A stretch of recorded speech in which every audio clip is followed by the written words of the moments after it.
اعوذ باللہ من الشیطان الرجیم بسم اللہ الرحمن الرحیم الحمدللہ آج 26ویں نماز تراویح ادا کر دی گئی ہے۔ 26ویں پارے میں ارشاد ہے کہ ہم نے کائنات کو حق کے ساتھ ایک مقررہ مدت کے لیے تخلیق فرمایا۔ نظام کائنات کی تخلیق بے مقصد اور محض کھیل تماشا نہیں بلکہ اس میں ان گنت حکمتیں ہیں، مگر کفار حق کو جھٹلانے سے باز نہیں آتے۔ والدین کے ساتھ حسن سلوک کا حکم دیا گیا ہے۔ اس کی ماں اس کو حمل سے پیدائش تک اور پیدائش سے بڑا ہونے تک کتنی تکلیفیں جھیل کر پالتی ہے۔ اگر وہ سیدھی راہ پر ہوتا تو اللہ تعالی کی نعمتوں کا شکر گزار ہو کر اس کے فرما بردار بندوں میں شامل ہو جاتا۔ نافرمان اولاد جو والدین سے جھگڑتی ہے ان پر عذاب کا فیصلہ ہو چکا ہے۔ اس سورہ میں بارگاہ رسالت میں جنات کی پہلی حاضری کا ذکر ہے۔ جنات بھی حضور صلی اللہ علیہ وسلم کی امت دعوت میں شامل ہیں۔ وادی نخلا میں حضور صلی اللہ علیہ وسلم عشاء یا فجر کی نماز میں تلاوت فرما رہے تھے۔ جنوں کا گروہ اس وادی سے گزرا، اثر انگیز کلام سن کر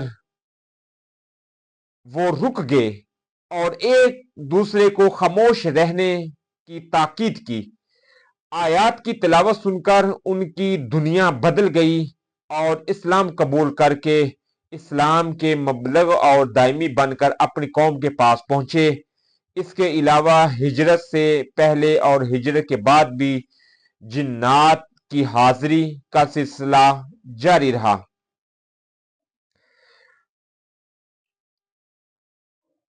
ان کی اپنی زندگی نور ہدایت سے محروم رہتی ہے اور ان کا وجود دوسروں کے لیے حجاب بن جاتا ہے، جبکہ ایمان لانے والوں کے حالات اللہ تعالی سنوار دیتا ہے۔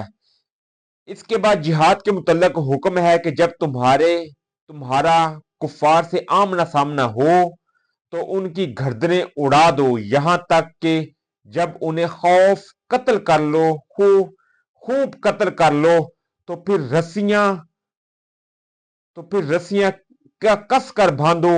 ایمان لانے اور ہدایت پانے کے بعد جہاد سے گریز کرنے والے شیطان کے بہکائے ہوئے ہیں۔ وہ اللہ تعالی کے برے اعمال انہیں خوشنما بنا کر دکھاتا ہے اور انہیں طویل عمر کا فریب دیتا ہے۔ آخر کار ان کے اعمال ضائع ہو جاتے ہیں۔ آخر میں قرآن پاک میں غور و فکر کا حکم دیا گیا ہے۔ کیا ان کے دلوں پر تالے لگا دیے گئے ہیں؟ اس کے بعد سورہ فتح کا آغاز ہو رہا ہے۔ سورہ فتح میں وہ اس کی شرائط پر گراں تھی کہ اس کے خاطر خواہ نتائج سے نبی واقف تھے۔ جو لوگ نبی کی بیعت کرتے ہیں در حقیقت وہ اللہ تعالی سے بیعت کرتے ہیں۔ اللہ کا ہاتھ ان کے ہاتھوں میں ہے۔ عہد توڑنے اور جہاد سے منہ موڑنے والے عذاب کے مستحق ہیں۔ البتہ معذوروں کو معافی ہے۔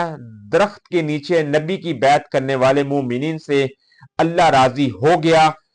حضور اکرم صلی اللہ علیہ وسلم اللہ کے رسول ہیں اور ان کے ساتھی آپس میں نہایت رحم دل اور کفار کے حق میں بہت سخت ہیں۔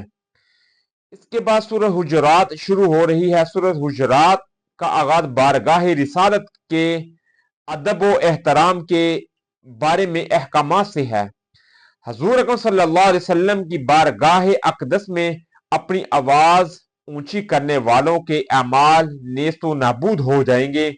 حضور اکرم صلی اللہ علیہ وسلم آرام فرما ہو تو باہر کھڑے ہو کر آوازیں مت دو بلکہ خاموشی سے انتظار کرو۔ جب حضور اکرم صلی اللہ علیہ وسلم تشریف لائیں تو اس وقت اپنی مصروفیات پیش کرو۔ مومنین آپس کے معاملہ تہذیب و تمدن، اخلاق، نیک دلی اور خیر اندیشی سے حل کرنے کی ہدایت کی گئی ہے۔ بدگمانی، جاسوسی اور غیبت کرنا گناہ ہے۔ غیبت کو مردہ بائی کا گوشت کھانے سے تشبیہ دی گئی ہے۔ اس کے بعد سورہ قاف شروع ہو رہی ہے۔ سورہ کا آغاز قرآن مجید کی قسم سے ہوتا ہے، ہم تو تمہاری شاہ رخ سے بھی قریب ہیں، ہم نے انسان کے نامہ اعمال لکھنے کے لیے 2 فرشتے مقرر کر دیے ہیں، یہ روز حساب اعمال نامے پیش کریں گے۔